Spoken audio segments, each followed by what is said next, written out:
ஊற்று. கற்பகம் தன் பழைய ட்ரங்க் பெட்டியை திறந்து பார்த்தாள். அதிலிருந்து ஒரு பிளாஸ்டிக் டப்பாவை எடுத்தாள். அதை திறக்கும் போது அவள் முகத்தில் ஒரு பிரகாசம். வெள்ளிப்பூணல், தங்கப்பூணல், அதோடு ஒரு சாதாரண பூணல். இவள் பையன் அஸ்வத்தாமனுக்கு இவள் வாங்கி வைத்திருந்தாள். இவள் கணவர் வெங்கட்ராமனுக்கு இன்னும் முகூர்த்தம் குறிக்க நேரம் வரவில்லை. ஊருக்கெல்லாம் நாள் கொடுத்து தருகிறவர், நட்சத்திரம் பார்த்து சொல்கிறவர், ஜாதகம் கடித்து சொல்கிறவர். வாஸ்து பூஜையா? கூப்பிடு வெங்கட்ராம சாஸ்திரிகளை. கிரக பிரவேசமா? கூப்பிடு வெங்கட்ராம சாஸ்திரிகளை. நிச்சயதார்த்தமா? வெங்கட்ராம சாஸ்திரிகள் தான் வந்து நிகழ்ச்சியை நடத்தி வைக்க வேண்டும். அந்த ஊர் ஒரு கிராமமும் நகரமும் இல்லாத ஒரு ரெண்டுங்கட்டான் ஊர். அந்த ஊரே வெங்கட்ராம சாஸ்திரிகளின் மீதுதான் நம்பிக்கை வைத்திருந்தது. நல்ல காரியம், கெட்ட காரியம் எல்லாவற்றிற்கும் இவர்தான். சில சமயம் டவுனில் இருந்து காரில் வந்து இவரை கூட்டி போவார்கள். இவர் ஆச்சாரமானவர். காலை 5 மணிக்கே எழுந்து குளித்துவிட்டு சூரிய நமஸ்காரம் செய்து ஈர உடையுடன் வீட்டிற்குள் வந்து தன் பூஜை, பாராயணம் எல்லாவற்றையும் முடித்து வீட்டில் அருகில் இருக்கும் பிள்ளையார் கோவிலுக்கு போய் பூஜை செய்து பிரார்த்தனை செய்துவிட்டு தான் வீடு திரும்புவார். வீடு திரும்ப பகல் 12 மணி ஆகிவிடும். ஒரு கப் காப்பி தான். அதன் பின் எத்தனை நேரமானாலும் இடையில் சாப்பிட மாட்டார். சில நாட்கள் சாப்பிட பிற்பகல் 3 மணி கூட ஆகும். தேவைப்பட்டால் 1 டம்ளர் மோருடன் சரி. வெளி வேலைகளுக்கு போய்விட்டு வந்தால் வீட்டில் வந்து குளிக்காமல் இருக்க மாட்டார். அத்தனை ஆச்சாரம். இவர் மனைவி கற்பகமோ காலை 5 மணிக்கே எழுந்து தன் பணிகளை செய்து வாசல் தெளித்து கோலம் போட்டு குளித்து பிள்ளையாருக்கு நெய்வேத்தியம் செய்து ஒவ்வொரு நாளும் ஒவ்வொரு சுண்டல் வகைராக்கள், சில நாட்களில் கேசரி, கொழுக்கட்டை என்று செய்வாள். நெய்வேது வகுப்பில் ஒன்றாக படிப்பவர்கள். கோவிலுக்கு முருகன் வருவான். இவள் கையால் தரும் பிரசாதத்தை வாங்கி கொள்வான். சில சமயம் அஸ்வத்தாமனுடன் சேர்ந்து வீட்டிற்கும் வருவதுண்டு. அப்பொழுதெல்லாம் வெங்கட்ராம சாஸ்திரிகள் முருகனை வாசலிலேயே நிற்க வைத்து விட்டுத்தான் தன் மகனை கூப்பிடுவார். அஸ்வத்தாமா, உன் சிநேகிதனை வாசலோடையே நிறுத்திடோ. பேசுறதானா ஏதாவது மரத்தடிக்கு போய் பேசுங்கோ. அனாவசியமா உள்ள வீட்டுக்குள்ளெல்லாம் விடாத. கற்பகத்திற்கு ஆச்சரியமாக இருக்கும். தன் கணவர் ஒரு பெரிய வேத சாஸ்திரம் படித்தவர். இன்னமும் லௌகீகம் தெரியவில்லை. ஈஸ்வரனின் சந்நிதியில் அனைவரும் சமம்தானே. இவர் வீடு பரிசுத்தமாக இருக்கலாம், ஆனால் முருகனும் மனிதன் தானே. கோவிலுக்குள் நுழைகிற முருகன் இவர்கள் வீட்டில் நுழையக்கூடாதா என்ன? ஆனாலும் தன் கணவனுக்கு புத்தி சொல்ல இவளுக்கு பயம். இதோ பாரு கற்பகம், எதை எங்க வைக்கணுமோ அதை அங்கதான் வைக்கணும்.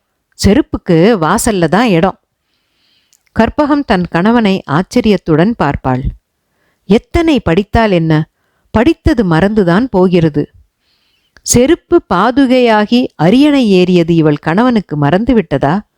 குகனோடு ஐவரானோம் என்று ராமன் கூறியது மறந்துவிட்டதா? முதலில் கொள்ளைக்காரனாகவும் கொலைகாரனாகவும் இருந்த வால்மீகியையும் திருமங்கை ஆழ்வாரையும் ஏற்றுக்கொண்ட இவரால் ஏன் முருகனை ஏற்க முடியவில்லை?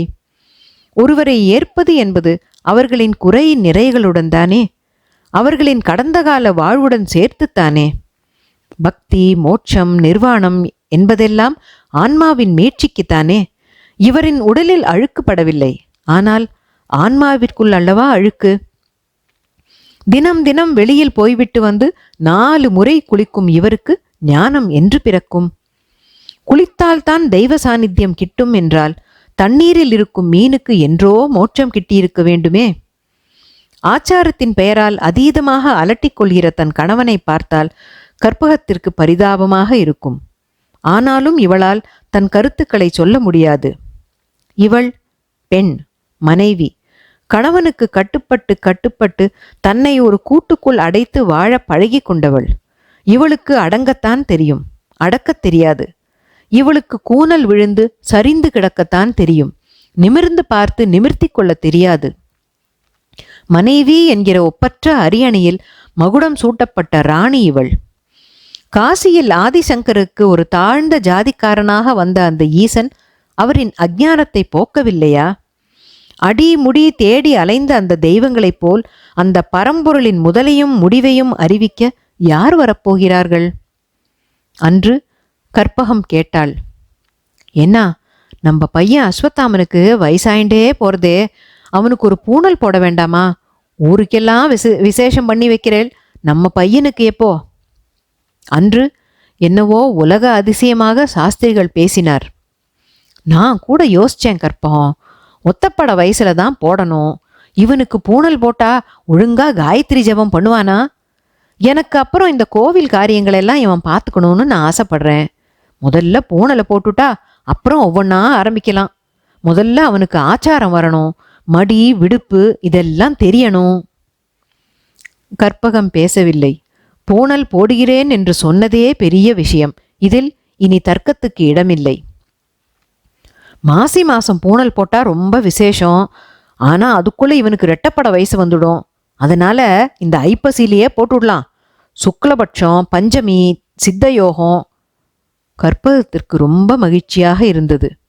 உடனே பரபரவென்று தங்கப்பூணல், வெள்ளிப்பூணல் என்று வாங்கி வைத்து விட்டாள். பிறகு ஒரு பஞ்சபாத்திரம், உத்திரிணி, பேலா இத்தியாதியை வாங்கி கொள்ளலாம். கற்பகம் அந்த நாளுக்காக காத்திருந்தாள். 2 ஆண்டுகளாக பருவமழை பொய்த்து மிராஸ்தார் வீட்டு தோட்டத்து கிணறு வறண்டு விட்டது. அன்று மிராஸ்தார் ஆள் அனுப்பியிருந்தார். சாஸ்திரிகள் மிராஸ்தார் வீடு தேடி போனார்.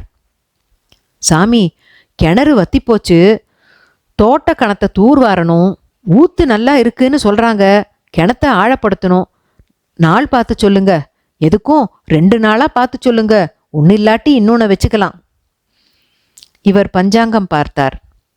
நாள் பார்த்து, யோகம் பார்த்து, நேரம் பார்த்து 2 சுப முகூர்த்த நாட்கள் 10 நாள் வித்தியாசத்தில் குறித்து கொடுத்தார். நிறைய சம்பாவனை செய்தார் மிராசுதார். வீடு திரும்பிய கணவனை பார்த்து கற்பகத்திற்கு மிக்க மகிழ்ச்சி. பூணல் கல்யாணம் என்று சொல்லும் பொழுதே சகுனமாகிறதே என்று இவள் ட்ரங்க் பெட்டிக்குள் பரிசு பொருட்களை போட்டாள். அன்று சாஸ்திரிகளுக்கு டவுனில் வேலை இருந்தது. கார் வைத்து அழைத்து போய்விட்டார்கள். இனி வீடு திரும்ப மாலையோ இரவோ. வந்ததும் சாப்பிடுவாரா? குளித்து விட்டுத்தான் சாப்பிடுவார். ஏதாவது நல்ல பலகாரம் செய்து வைக்க வேண்டும். சமையல் அறைக்குள் முடங்கி போனாள். அப்பொழுது வீட்டிற்குள் நுழைந்த அஸ்வத்தாமன் அம்மா என்றான். போயே கைகால் அலமிண்டு வா, டிஃபன் சாப்பிடணும். அப்பா இல்லையா? அப்பா டவுனுக்கு போயிருக்கா, வர லேட் ஆகும். அம்மா, என்னோட முருகனும் வந்திருக்கான், முருகனுக்கும் டிஃபன் கொடுமா. சரி சரி, உள்ள வர சொல்லு. ஆனா அப்பா கிட்ட மட்டும் சொல்லிடாத. பயபக்தியுடன் அந்த வீட்டின் கூடத்தில் பிரவேசித்தான் முருகன். அந்த ஹாலில் தெய்வத்தின் படங்களை பார்த்து கன்னத்தில் போட்டுக்கொண்டான். வாழை இலைகளை எடுத்து வைத்தாள் கற்பகம். சிறுவர்களுக்கு பரிமாறினாள். இவளுக்கு மட்டும் அதிகாரம் இருந்தால் பூணல் தினத்தன்று இந்த முருகனையே குமார போஜனத்திற்கு உட்கார வைப்பாள். இது கூட ஒரு குமார போஜனம்தான். 2 குமாரர்கள் சாப்பிடும் போஜனம். இந்த முருகனும் யாரோ ஒருவரின் குமாரன் தானே. பாரதியார் ஹரிஜனங்களுக்கு பூணல் போட்டு வைக்கவில்லையா என்ன? இருவரும் சாப்பிட்டு விட்டு எழுந்தனர். முருகன் தான் சாப்பிட்ட இலையை எடுக்க வந்தபோது கற்பகம் அவனை தடுத்தாள். நான் இலை எடுத்துக்கிறேன்பா, நீங்க போய் விளையாடுங்கோ. இருட்டுறதுக்குள்ள சீக்கிரமா வீடு திரும்பிடுங்கோ என்ன? அஸ்வத்தாமன் கேட்டான். அம்மா அம்மா, இந்த மிராஸ்தார் வீட்டில் தோட்ட கிணறு வெட்டுறாளாம். நம்ம முருகனோட அப்பா பொன்னந்தான் கிணறு வெட்டுறாராம். நான் போய் பார்க்கட்டுமாமா? ஆனா ஜாகிரதப்பா என்றாள் கற்பகம். சிறுவர்கள் மகிழ்ச்சியுடன் குதித்தபடி ஓடினார்கள். தன் பிள்ளைக்கு போடப்போகும் பூணல் கல்யாணத்தை பற்றி கனவு கண்டாள் கற்பகம். சற்று நேரத்தில் வாசலில் அம்மா என்று ஒரு பெரிய அலறல். திடுக்கிட்டு கற்பகம் வாசலுக்கு விரைந்தாள். அங்கே கிராமத்து ஆள் ஒருவன் கூறினான். அம்மா அம்மா, நம்ம வீட்டு பையனும் பொன்ன மகன் முருகனும் கிணத்தை வெட்டுறதை வேடிக்கை பார்த்துட்டு நின்றுட்டு இருந்தாங்கம்மா. வெடி வெடிச்ச உடனே ஊத்து வந்துடுச்சு. ஆனா கிணத்துக்குள்ள மணல் சரிஞ்சு 2 பேரும் அதுல சின்ன ஐயாவும் முருகனும் விழுந்துட்டாங்கம்மா. கடவுளே என்று கத்தியபடி கற்பகம் மயங்கி சரிந்தாள். டவுனில் பூஜையெல்லாம் முடித்து காரில் வெங்கட்ராம சாஸ்திரிகள் திரும்பிக் கொண்டிருந்தார். கை நிறைய பணம், பொன்னாடை, வெள்ளித்தட்டு. இதை பார்த்தால் கற்பகம் சந்தோஷப்படுவாள். இன்று ரொம்ப நல்ல நாள். இவர் மிராசுதாருக்காக குறித்து கொடுத்த முகூர்த்த நாள். வீட்டை நெருங்க நெருங்க அவர் வீட்டின் முன் கூட்டம் கூடியிருந்தது. என்ன ஆயிற்று? காரை விட்டு இறங்கி உள்ளே ஓடுகிறார். கூட்டத்தை விலக்கி பார்க்கிறார். நடுக்கூடத்தில் தெற்கே தலை வைத்தபடி மாலையும் கழுத்தும் மஞ்சள் முகமுமாய் கிடப்பது என் கற்பகமா? என் கற்பகம் இறந்து விட்டாளா? மனைவியின் மீது விழுந்து அழுகிறார் வெங்கட்ராமன். பார்த்து கொண்டிருந்த பொன்னன் தயங்கி தயங்கி சொல்கிறான், ஐயா, பசங்க 2 பேரும் கிணறு வெட்டுறத பார்த்துக்கிட்டு இருந்தாங்க. திடீர்னு மணல் செறிஞ்சு கிணத்துல விழுந்துட்டாங்க. ஊத்தெடுத்த கிணத்துக்குள்ள ஒருத்தர் கையை ஒருத்தர் பிடிச்சுக்கிட்டு தத்தளிச்சிருந்தவங்கள நான் காப்பாத்தி கரை சேர்த்துட்டேன். ஆனா இதை முழுசா கேட்காம மகன் இறந்துட்டுதான் நினைச்சிட்டு அம்மாவும் இறந்துட்டாங்க ஐயா. சாஸ்திரிகள் கதறுகிறார். கற்பகம், ஏனம்மா இப்படி தவறான செய்தியை கேட்டு இறந்து விட்டாயே? அஸ்வத்தாமா அதக குஞ்சரக என்று யானை இறந்த செய்தியை கேட்ட துரோணாச்சாரியார் குருட்சேத்திர போர்க்களத்தில் செயலற்று நிற்கவில்லையா? நீயும் இதே போல் தவறான செய்தியை கேட்டு மரணத்தை தழுவிக்கொண்டாயா? இன்று நான் பார்த்த முகூர்த்த நாள் உன் மரண நாள் என்பது எனக்கு தெரியாமல் போய்விட்டதே என்று நினைத்தவர், கற்பகம், பிள்ளைக்கு பூணல் போடணும்னு ஆசைப்பட்ட இல்லையா? ஆமா கற்பகம், பூணல் போடணும். உனக்கு கர்மா பண்ணணும்னா இவனுக்கு பூணல் போட்டே ஆகணும். காட்டு பூணல். சாஸ்திரிகள் தலையில் அடித்து கொண்டு அடிகிறார். வெளியே பயந்தபடி முருகன் நின்று கொண்டிருக்கிறான். அவன் அருகில் அஸ்வத்தாமன். சாஸ்திரிகள் கண்ணீரை துடைத்துக் கொள்கிறார். அம்மா என்று அஸ்வத்தாமன் அழுகிறான். அங்கு புதிதான பித்தளை குடம் ஒன்றில் ஊற்றில் புறப்பட்ட கிணற்று நீரை யாரோ தயாராக நிரப்பி வைத்திருக்க தன் மகனை கைப்பிடித்து உள்ளே அழைத்து வருகிறார் சாஸ்திரிகள். அம்மா என்று முருகனும் அழுகிறான். அம்மா எனக்கு சோறு போட்டாங்க. நான் சாப்பிட்ட இலைய கூட அவங்களே சுத்தம் பண்ணாங்க. அம்மா, என்னை விட்டுட்டு போயிட்டீங்களேம்மா. சீக்கிரம் திரும்பி வந்துடுங்கன்னு சொன்னீங்களே, நாங்க வந்துட்டோம்மா, நீங்க போயிட்டீங்களே. சாஸ்திரிகள் திகைத்து நிற்கிறார். என்ன, முருகன் சாப்பிட்ட இலையை கற்பகம் சுத்தம் செய்தாளா? இவரின் அழுக்கை கூட கற்பகம் சுத்தம் செய்து விட்டாளா? ஒன்றின் மரணத்தில் தானே இன்னொன்றின் பிறப்பு இருக்கிறது. பூணல் போடாமலேயே இவருக்கு பிரம்மோபதேசம் செய்தாளா கற்பகம்? பக்தி வேறு, ஆன்மீகம் வேறா? மோட்ச சாம்ராஜ்யத்தின் கதவை தட்டும்போது உடலோடு உள்ள சுத்தமும் தேவை. இவர் ஞானம் என்று நினைத்தது அஞ்ஞானமா? இவர் தாமரை குளத்தில் வாழ்ந்தாலும் தாமரை தண்டின் அழுக்கை தின்னும் மீனாக வாழ்ந்திருந்தாள். ஆனால் தாமரையின் தேனை உண்ட வண்டு கற்பகம். முருகா, ஐயா, அழுதபடி கேவுகிறான் அந்த சிறுவன். சாஸ்திரிகள் அடைப்பட்ட குரலில் கேட்கிறார், ஏம்பா, அவளை அம்மான்னு சொன்னியே, என்ன அப்பான்னு சொல்லக்கூடாதா? கூட்டம் பிரமிக்க முருகனின் கைப்பிடித்து அவனையும் உள்ளே அழைத்து வருகிறார் சாஸ்திரிகள். 2 சிறுவர்களும் அந்த குடத்தில் இருந்த புதிய கிணற்று ஊற்று நீரை கற்பகத்திற்கு அபிஷேகம் செய்கின்றனர். சதமானம் பவதி சதாயுः புருஷः சதேந்திரிய ஆயுஷ்யேவேந்திரியே பிரதிதிஷ்டதி.